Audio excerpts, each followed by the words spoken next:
Eh bien, cette George Washington University a récemment publié une étude, c'était au mois de septembre dernier, qui a révélé la présence de groupes néo-nazis, d'un groupe néo-nazi qui s'appelle Centuria, à cette Académie militaire nationale ukrainienne, là même où les forces armées canadiennes font de la formation. Selon cette étude, les miliciens néo-nazis de Centuria sont donc formés par les forces armées canadiennes et aussi par d'autres forces armées de l'OTAN. Des conseillers militaires canadiens sont affectés à plein temps à cette académie et notamment une salle de classe, la salle de classe Delta. Une salle de classe qui bénéficie d'une très haute technologie qui est financée et parrainée par le Canada en Ukraine. Les miliciens néo-nazis de Centuria se sont donné pour mission de faire de l'armée ukrainienne un instrument de défense de ce qu'ils appellent l'identité culturelle et ethnique des peuples européens. Ça cadre bien avec les symboles nazis qui n'hésitent pas, ou des symboles qui représentent vaguement les symboles nazis ou la croix celtique, avec des logos qui sont assez travaillés pour que ça fasse penser à la période hitlérienne. Donc l'idée de défendre l'identité des peuples d'Europe, l'identité ethnique, voilà, c'est tout un univers. Ça ne cadre pas très bien avec les prétendues valeurs occidentales de l'OTAN. Selon le Ottawa Citizen, dans cet article paru le 9 novembre 2021, les responsables canadiens qui ont rencontré une unité ukrainienne liée aux néo-nazis craignaient d'être exposés par les médias d'information. Donc, un an avant la réunion, la Force opérationnelle interarmée du Canada en Ukraine a produit un exposé sur le bataillon Azov, reconnaissant ses liens avec l'idéologie nazie. Quant à ce pourri de Justin Trudeau au Canada, figurez-vous qu'il envoie ses troupes se former en Ukraine. En retour, le Canada a formé également 33 000 soldats ukrainiens. Bon, ça, c'est une petite image qui accompagnait l'article du Ottawa Citizen. Moi, j'aimerais savoir ce que tous ces gens pensent du fait que ces miliciens de Centuria formés par l'OTAN en Ukraine, eh bien, ces miliciens servent comme officiers dans plusieurs unités de l'armée ukrainienne. Armée ukrainienne, donc, qui fait face à la Russie. C'est l'OTAN, c'est les forces canadiennes qui forment ces officiers-là. Et qui nous présentent l'armée ukrainienne comme des combattants de la liberté face à la Russie de Poutine. Regardez là sur ces photos à quoi ressemblent les combattants de la liberté. Zelensky recently described Putin's denazification of Ukraine as laughable. And the brainwashed flock of the mainstream media certainly must agree. They have been told that Nazis wave the American flag and vote Republican. And the brainwashed flock always believe what they are told. But those of us still cleaving to our sanity remember that Nazis were members of Hitler's National Socialist Party from the 1930s and 40s. And not only were there thousands of Nazis in Western Ukraine back then, it is still a big part of their national pride.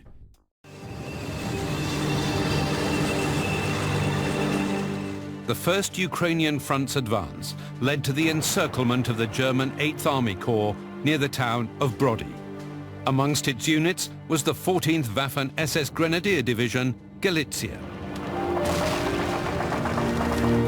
The 14th SS Division was called in German Galician, in Ukrainian Galicinia. Its recruits were anti-Bolshevik volunteers from Galicia, a historic region of western Ukraine. In July 1944, the division was 15,000 strong. It was commanded by a German, SS Brigade Führer Fritz Freytag. In 1943, it had been engaged in anti-partisan operations. In the summer of 1944, it was at the front for the first time.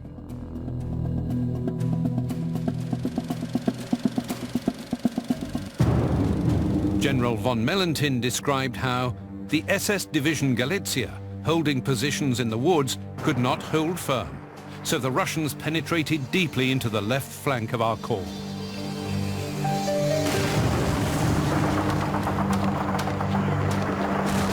There was to be no breakout from the Brody pocket.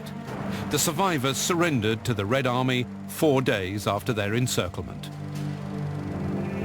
The SS Division Galicia was reformed around the 3,000 men who escaped the catastrophe at Brody. It was later used to fight partisans in Yugoslavia. The division surrendered to the Western Allies in May 1945. Thanks to the influence of the Vatican, which viewed the men of the Galicia Division as good Catholics and devoted anti-communists, its members were able to avoid extradition to the Soviet Union. Instead, many settled in Britain and Canada. Ici, on voit deux postes de Chrystia Freeland, une ministre du gouvernement Trudeau, alors elle a refait son image. C'est-à-dire qu'à gauche, elle tient une banderole néo-nazie, tandis qu'à droite, elle a enlevé sa banderole néo-nazie.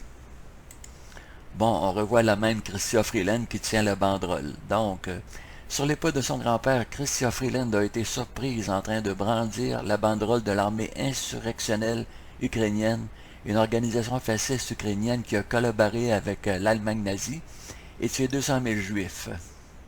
And her grandfather was the chief Nazi propagandist in Eastern Europe over the newspapers in as far away as from Poland to Ukraine. He was directly under Joseph Goebbels at the highest tier of the Nazi party. Nazi war criminal Stepan Bandera is a national hero, and there are actual Nazi organizations still thriving in Ukraine, including the Azov Regiment, which is now a part of Ukraine's armed forces. The Nazification of Ukraine is well documented and easily verified, as is the Nazification of America. During the 1930s, there were many notable Americans who supported the Nazis, such as Prescott Bush, Henry Ford, and Fred Koch, banks such as J.P. Morgan and Chase Manhattan, companies such as General Motors, Standard Oil, Shell, and IBM. Major General Smedley Butler of the U.S. Marines was asked by these powerful entities to help them install National Socialism in the United States. I appeared before the Congressional Committee, the highest representation of the American people, under subpoena to tell what I knew of activities which I believe might lead to an attempt to set up a fascist dictatorship. I was supposed to lead an organization of 500,000 men, which would be able to take over the functions of government. And when that plan failed, war broke out in Europe with the support of the banks and these American corporate entities. After World War II, only about a dozen were brought to justice at the Nuremberg trials.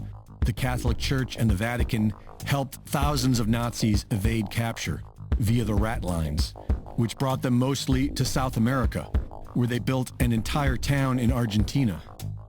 In Operation Paperclip, the United States secretly absorbed thousands of Nazis into the U.S. government, where they led the NASA space program and helped pioneer the military-industrial complex as well as Big Pharma. Many believe that being a Nazi is synonymous with being anti-Jewish, which may have been true in 1930s Germany, but it's complicated. Many high-ranking Nazis themselves, including Adolf Hitler, were Ashkenazi Jews, who can be traced back to the notorious Khazars, who mysteriously mass-converted to Judaism about 1,300 years ago in the region now known as Ukraine. Ashkenazi Jews ran the political Zionist movement in Germany, and for several years, the Zionists were the only political party allowed to operate inside Germany by the Nazis. Both the Zionists and the Nazis wanted their own ethnically pure state, and for years before their final solution, the Nazis helped the Zionists in their efforts to establish the State of Israel within Palestine. It was far more complicated than mere racial hatred. Nazism can best be described as fascism, and fascism is godlessness.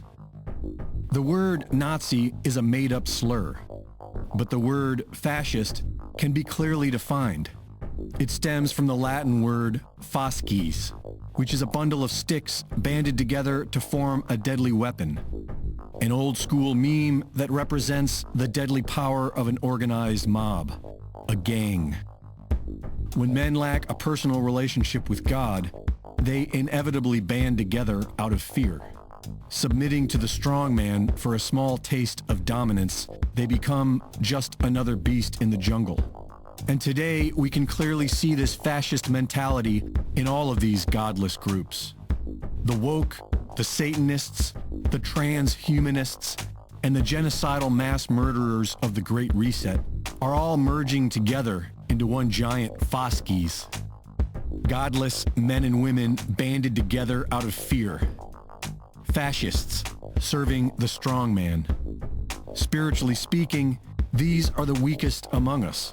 And so far, we are allowing them to destroy everything. Reporting for InfoWars, this is Greg Reese. Now, in the past, many tyrants and governments wanted to do it, but nobody understood biology well enough. And nobody had enough computing power and data to hack millions of people. Neither the Gestapo nor the KGB could do it. But soon, at least some corporations and governments will be able to systematically hack all the people.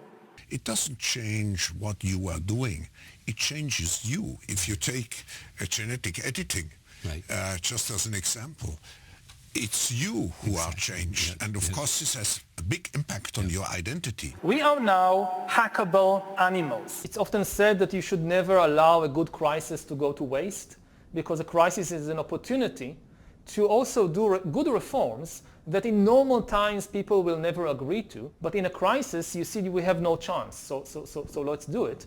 When you began to do that kind of gene editing, some people worry that you are changing what it means to be human. That's the problem. Of course, the new industrial revolution offers us many opportunities, but it raises manifold questions on the ethical, but even legal implications. And we have to be prepared for it, and that's what we want to do in Davos next year. People could look back in 100 years and identify the coronavirus epidemic as the moment when a new regime of surveillance took over, especially surveillance under the skin, which I think is maybe the most important development of the 21st century. You know, the whole idea that humans have, you know, they have this soul or spirit and they have free will and nobody knows what's happening inside me. So whatever I choose, whether in the election or whether in the supermarket, this is my free will, that's over. We are now hackable animals. My free will, that's over. My free will, that's over. Now, in the past, many tyrants and governments wanted to do it, but nobody understood biology well enough. And nobody had enough computing power and data to hack millions of people. Neither the Gestapo nor the KGB could do it. But soon, at least some corporations and governments will be able to systematically hack all the people. Free will, that's over. We humans should get used to the idea that we are no longer mysterious souls. We are now hackable animals.